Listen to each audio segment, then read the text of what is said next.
आज की इस विस्तृत चर्चा में स्वागत है। आज हम उस विषय पर बात करने वाले हैं जो सच में पूरे भौतिक विज्ञान की यानी पूरी फिजिक्स की एकदम नींव है। जी बिल्कुल, क्योंकि बिना इसके फिजिक्स आगे बढ़ ही नहीं सकती। हाँ, और आज का हमारा विषय है राशियां तथा मात्रक, या जिसे हम क्वांटिटीज और यूनिट्स कहते हैं। हमारा मकसद यहाँ कोई क्या कहते हैं बस किताबी परिभाषाएं दोहराना नहीं है। हाँ, वो तो किताबों में मिल ही जाता है। हमारा मकसद उस तर्क को समझना है जिससे हम इस विशाल ब्रह्मांड को मापते हैं। एकदम सही। और जो छात्र विभिन्न प्रतियोगी परीक्षाओं की तैयारी कर रहे हैं, जैसे UP police, SSC, railway, BPSC या यूपीएससी, उनके लिए तो ये चर्चा एक अचूक शॉर्टकट साबित होगी। और जो लोग बस विज्ञान को समझना चाहते हैं, उनके लिए भी ये सफर बहुत दिलचस्प होने वाला है। विज्ञान की दुनिया में ना, बिना मापन के हर चीज केवल एक दार्शनिक विचार बनकर रह जाती है। मैं तो यही मानती हूँ कि अगर किसी चीज को मापा नहीं जा सकता, तो उसके बारे में ठोस रूप से कुछ कहा ही नहीं जा सकता। मतलब एक हवा हवाई बात हो जाती है। बिल्कुल। फिजिक्स के जितने भी नियम हैं, चाहे वो आसमान में ग्रहों की गति हो या फिर किसी तार में बहने वाली बिजली, उन सब को एक गणितीय ढांचा देने का काम यही राशियां और मात्रक करते हैं। अब देखिए, ये एक बहुत ही शानदार नजरिया है। इस भाषा की शुरुआत भौतिक राशियों यानी फिजिकल क्वांटिटीज से होती है।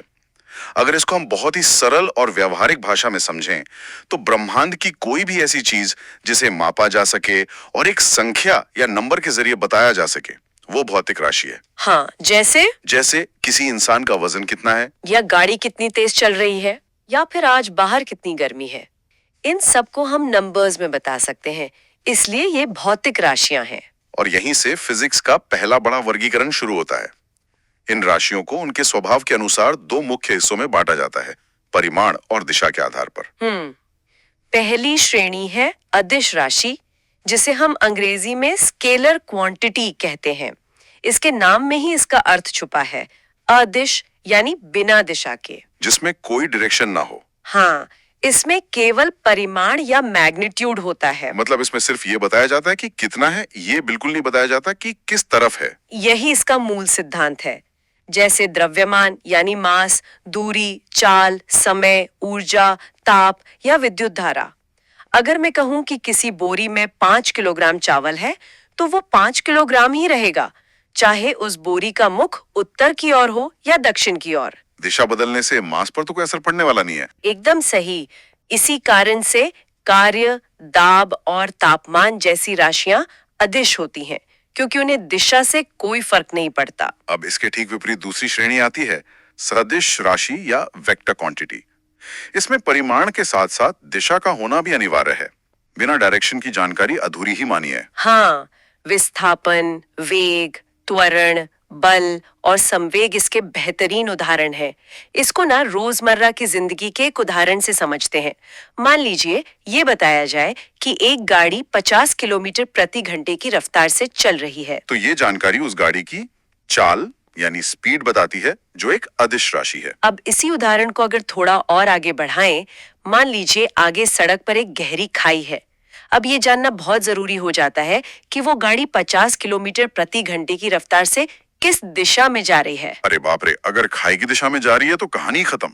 वही तो, जैसे ही उस चाल के साथ दिशा जुड़ जाती है कि गाड़ी 50 किलोमीटर प्रति घंटे की रफ्तार से उत्तर दिशा में जा रही है, तो वो वेग यानी वेलोसिटी बन जाती है। मतलब दिशा जुड़ते ही राशि का पूरा असर और भौतिक अर्थ ही बदल गया। बिल्कुल बदल गया। इसीलिए यूपी पुलिस और एसएससी जैसी प्रतियोगी परीक्षाओं में अक्सर चाल और वेग या दूरी और विस्थापन के बीच का अंतर पूछकर छात्रों को उलझाया जाता है। अब देखिए, राशियों को उनके गुणों या निर्भरता के आधार पर भी 3 हिस्सों में बांटा गया है: मूल राशियां, व्युत्पन्न राशियां और पूरक राशियां। इसको ना हम भाषा की वर्णमाला के उदाहरण से समझ सकते हैं। मूल राशियां या फंडामेंटल क्वांटिटीज भाषा के उन स्वरों या मूल अक्षरों की तरह हैं जो पूरी तरह स्वतंत्र हैं, किसी और पर निर्भर नहीं करते। हाँ, और दूसरी तरफ व्युत्पन्न राशियां या डिराइव्ड क्वांटिटीज उन अक्षरों से मिलकर बने हुए शब्दों की तरह हैं जो मूल राशियों को मिलाकर ही बनती हैं। और पूरक राशियां यानी सप्लीमेंट्री क्वांटिटीज कुछ विशेष चिन्हों की तरह हैं जो इन दोनों से अलग अपनी एक अलग भूमिका निभाते हैं। अब जब ब्रह्मांड की हर चीज को मापने के लिए राशियां तय हो गई, तो अगला कदम था उन्हें नापने का एक पैमाना बनाना। यहीं पर मात्रक यानी यूनिट्स का विचार सामने आता है। और मात्रक असल में एक सर्वमान्य संदर्भ मानक है। एक ऐसा तयशुदा पैमाना जिसे पूरी दुनिया मानती हो। जैसे अगर मैं कहूँ 1 किलो, तो उसका मतलब सभी के लिए बराबर वजन होना चाहिए। पर ऐतिहासिक रूप से इस पैमाने को लेकर बहुत बड़ी समस्या रही है। पुराने समय में हर देश और कभी-कभी तो हर राज्य का अपना अलग पैमाना होता था। हाँ, वो अलग अलग सिस्टम चलते थे। जैसे एफपीएस पद्धति, इसका विकास 1826 में ब्रिटेन में हुआ था। इसे ब्रिटिश सिस्टम कहा जाता है।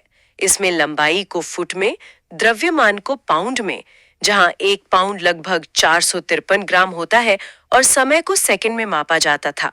और दूसरी तरफ फ्रांस में सीजीएस पद्धति चल रही थी, जिसे फ्रेंच मेट्रिक सिस्टम कहते हैं। इसमें लंबाई सेंटीमीटर में, द्रव्यमान ग्राम में और समय सेकंड में नापा जाता था। रोचक तथ्य ये है कि भारत में इसी मेट्रिक पद्धति को 1956 में आधिकारिक रूप से लागू किया गया था। अच्छा, उसके अलावा एक एमकेएस पद्धति भी तो थी, मीटर, किलोग्राम और सेकंड वाली। हाँ बिल्कुल। अब आप बस कल्पना कीजिए कि उस दौर में अंतर्राष्ट्रीय व्यापार और वैज्ञानिक शोध में कितनी भारी उलझन होती होगी। बिल्कुल होती होगी।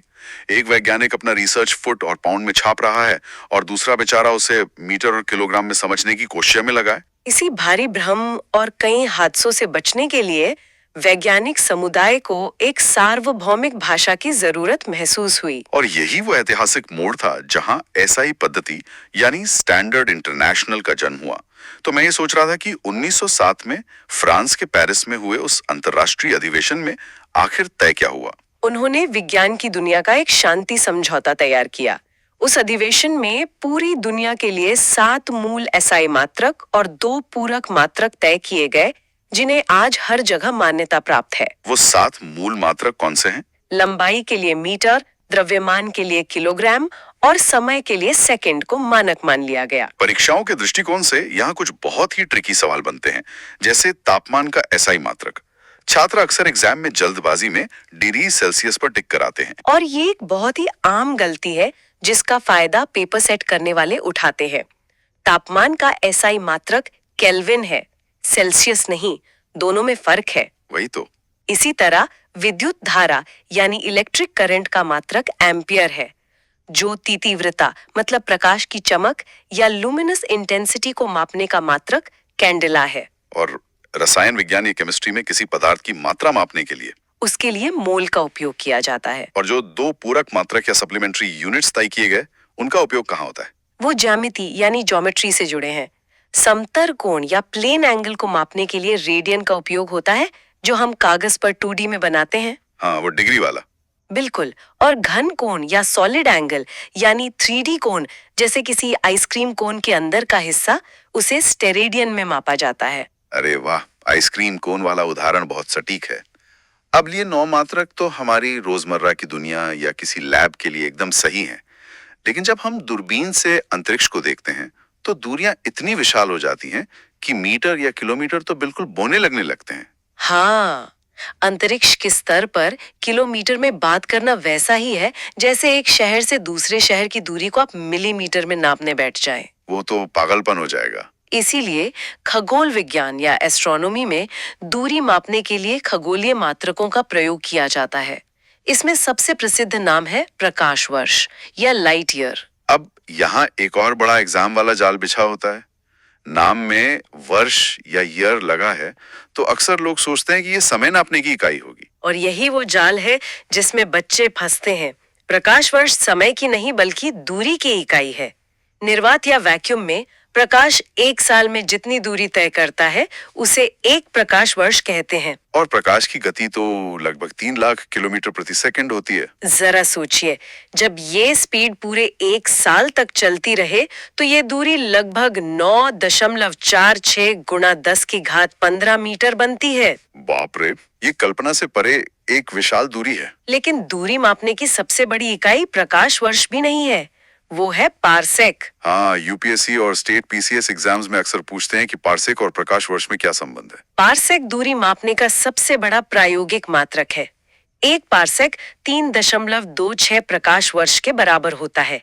यानी लगभग 3.08 गुणा 10 की घात 16 मीटर। और हमारे अपने सौरमंडल के भीतर की दूरियां नापने के लिए का एक बहुत ही सीधा सा ट्रिक है।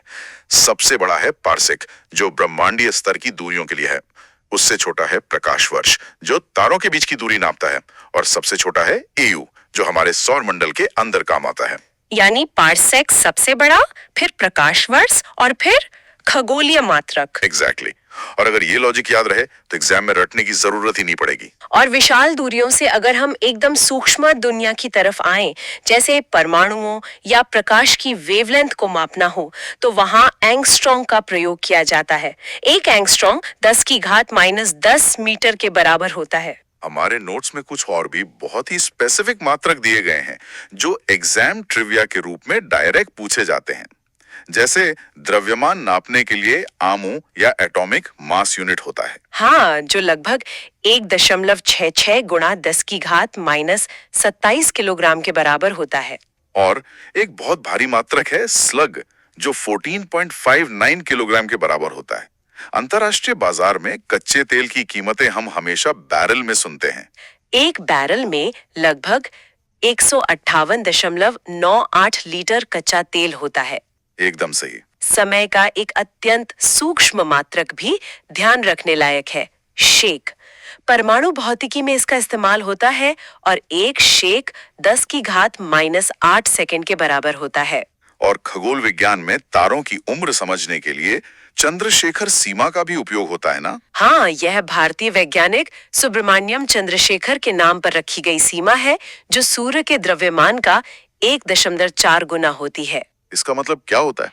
इसका मतलब है कि इससे अधिक द्रव्यमान वाले तारे ही ब्लैक होल या न्यूट्रॉन स्टार बन सकते हैं। पर्यावरण विज्ञान से जुड़े एग्जाम पेपर्स में डॉप्सन इकाई का जिक्र बार बार आता है। ये ओजोन परत की मोटाई मापने के काम आती है। और एयर कंडीशनर या हीटर की क्षमता नापने के लिए बीटीयू यानी ब्रिटिश थर्मल यूनिट का प्रयोग होता है, जो कि ऊष्मा की इकाई है। और हाँ, जब भी बारिश के मौसम में नदियों या बांधों से पानी छोड़ा जाता है, तो न्यूज में सुनते हैं ना कि इतना पानी छोड़ा गया। हाँ, वो हमेशा क्यूसेट में नापा जाता है, क्यूबिक फीट पर सेकंड। बिल्कुल, ये सभी मात्रक अलग अलग क्षेत्रों की विशेष जरूरतों को पूरा करते हैं। अब अगर हम व्युत्पन्न मात्रकों यानी डिराइव्ड यूनिट्स की ओर बढ़ें, तो ये समझना बहुत आसान है कि ये मूल मात्रकों को गुणा या भाग करके बनाए जाते हैं। बल या फोर्स का मात्रक इसका एक बहुत ही शानदार उदाहरण है। बल का एसआई मात्रक न्यूटन है। सेब गिरने की उस ऐतिहासिक घटना ने इस नाम को हमेशा के लिए अमर कर दिया। पर सच तो ये है कि न्यूटन कोई मूल मात्रक नहीं है। नहीं है। बल होता है द्रव्यमान गुणा त्वरण, मास इनटू एक्सेलरेशन। इसलिए इसका मूल मात्रकों में रूप बनता है किलोग्राम मीटर प्रति सेकंड स्क्वायर, जिसे सरलता के लिए और सम्मान देने के लिए बस न्यूटन नाम दे दिया गया। वही तो। इसी तर्क के आधार पर कार्य और ऊर्जा को जूल में मापा जाता है। क्योंकि कार्य करने के लिए ऊर्जा की आवश्यकता होती है, इसलिए दोनों का मात्रक एक ही होता है। दाब या प्रेशर का मात्रक पास्कल है। शक्ति या पावर का मात्रक वॉट है। आवृत्ति या फ्रीक्वेंसी को हर्ट्ज में और विद्युत प्रतिरोध को ओहम में मापा जाता है। ये सभी महान वैज्ञानिकों के सम्मान में रखे गए नाम हैं, जो जटिल व्युत्पन्न मात्रकों को आसान बनाते हैं। अब एक ऐसी समस्या पर आते हैं जो फिजिक्स और मैथ्स में बार बार आती है, बहुत बड़ी या बहुत छोटी संख्याओं को लिखना। अगर किसी संख्या के आगे 15 जीरो लगे हों, तो उसे बार बार कॉपी में लिखना तो सर्दी का काम है। इसीलिए वैज्ञानिकों ने समस्या को सुलझाने के लिए 10 की घातों या पावर्स ऑफ 10 के प्रीफिक्सेस बनाए। आज के डिजिटल युग में तो हम इन्हें रोज इस्तेमाल करते हैं। जैसे हमारे फोन की स्टोरेज, हम हमेशा मेगाबाइट, गीगाबाइट या टेराबाइट की बात करते हैं। बिल्कुल, यहाँ धनात्मक यानी पॉजिटिव घातों का उपयोग होता है। किलो का मतलब है 10 की घात 3 यानी 1000। मेगा का मतलब है 10 की घात 6 यानी 1 मिलियन। गीगा हो गया 10 की घात 9 और टेरा हो गया 10 की घात 12। उसके आगे पेटा और एक्सा आते हैं। इसे सेंटी 10 की घात -2 है और मिली 10 की घात -3 है। और गहराई में जाएं तो माइक्रो 10 की घात -6 है, नैनो 10 की घात -9 है। हमारी नैनो टेक्नोलॉजी इसी स्तर पर काम करती है। और उससे छोटा पीको 10 की घात -12, फेम्टो 10 की घात -15 और सबसे छोटा एटो 10 की घात -18 है। इन प्रीफिक्सेस का ज्ञान होने से फिजिक्स की डरावनी संख्याएं तुरंत समझ में आ जाती हैं। अब इस चर्चा के सबसे लॉजिकल और कई बार छात्रों को थोड़ा डराने वाले हिस्से पर आते हैं, विमा तथा विमीय सूत्र, यानी डायमेंशंस और डायमेंशनल फॉर्मूला। हाँ, ये वही है जो किताबों में बड़े ब्रैकेट के अंदर MLT के रूप में लिखा होता है। हाँ, और एक लंबी सी लिस्ट होती है जिसे एग्जाम से पहले रटने की कोशिश की जाती है। आखिर ये सब बवाल क्या है? देखिए, विमीय सूत्र कोई डरने वाली चीज बिल्कुल नहीं है। मैं तो कहती हूँ ये फिजिक्स का चीट कोड है। चीट कोड कैसे? परिभाषा के अनुसार किसी भौतिक राशि को मूल राशियों के पदों में व्यक्त करने के लिए उन पर जो घातें या पावर्स लगाई जाती हैं, उन्हें विमा कहते हैं। इसे हमेशा बड़े कोष्ठक या स्क्वायर ब्रैकेट में लिखा जाता है ना? जी हाँ, इसमें मुख्य रूप से द्रव्यमान के लिए M, लंबाई के लिए L और समय के लिए T का उपयोग होता है। M for mass, L for length, T for time. अगर इसको लिस्ट से रटने के बजाय फॉर्मूला से निकालना सीख लिया जाए तो ये लाइफ टाइम के लिए आसान हो जाता है। चलिए बल यानी फोर्स का विमीय सूत्र निकाल कर देखते हैं स्टेप बाय स्टेप। चलिए निकलते हैं।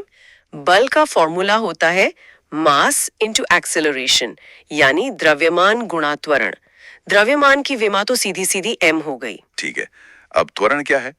वेग में परिवर्तन बटे समय। और वेग या वेलोसिटी की विमा होती है लंबाई बटे समय, यानी LT-1।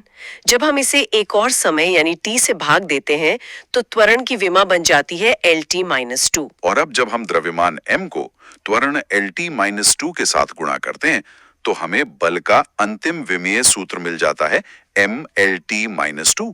बस इतना ही तो आसान है। बिल्कुल आसान है। इसी तरह अगर हमें कार्य या वर्क का निकालना हो तो उसका फॉर्मूला है बल गुणा विस्थापन। बल हो गया MLT-2 और विस्थापन एक लंबाई है यानी L। दोनों को गुणा कर दीजिए तो कार्य का विमीय सूत्र बन गया ML2T-2। और क्योंकि कार्य और ऊर्जा एक ही सिक्के के दो पहलू हैं, इसलिए किसी भी तरह की ऊर्जा का विमीय सूत्र भी यही होगा। देखा, इस तरह से फॉर्मूला निकालने की कला आ जाए तो किसी भी टेबल को रटने की जरूरत नहीं है। फिर चाहे पावर MLT-3 हो, मोमेंटम MLT-1 हो या फिर प्रेशर ML-1T2 हो, सब इसी तरह मूल राशियों को जोड़ घटाकर बनते हैं। इन विमीय सूत्रों की सबसे बड़ी खूबी ये है कि ये किसी भी भौतिक समीकरण की सत्यता की जांच करने के काम आते हैं। मतलब इक्वेशन सही है या नहीं ये चेक कर सकते हैं। हाँ, अगर किसी फॉर्मूला के बाएं और दाएं दोनों पक्षों की विमाएं समान नहीं है तो वो फॉर्मूला फिजिक्स के नियमों के हिसाब से पक्का गलत है। ये विज्ञान का अपना एक इनबिल्ट चेक सिस्टम है। तो अगर इस पूरी संकल्पना को एक धागे में पिरोया जाए तो भौतिक विज्ञान का पूरा आधार 4 चरणों पर टिका है। वो कैसे? सबसे पहले एक भौतिक राशि होती है जैसे बल।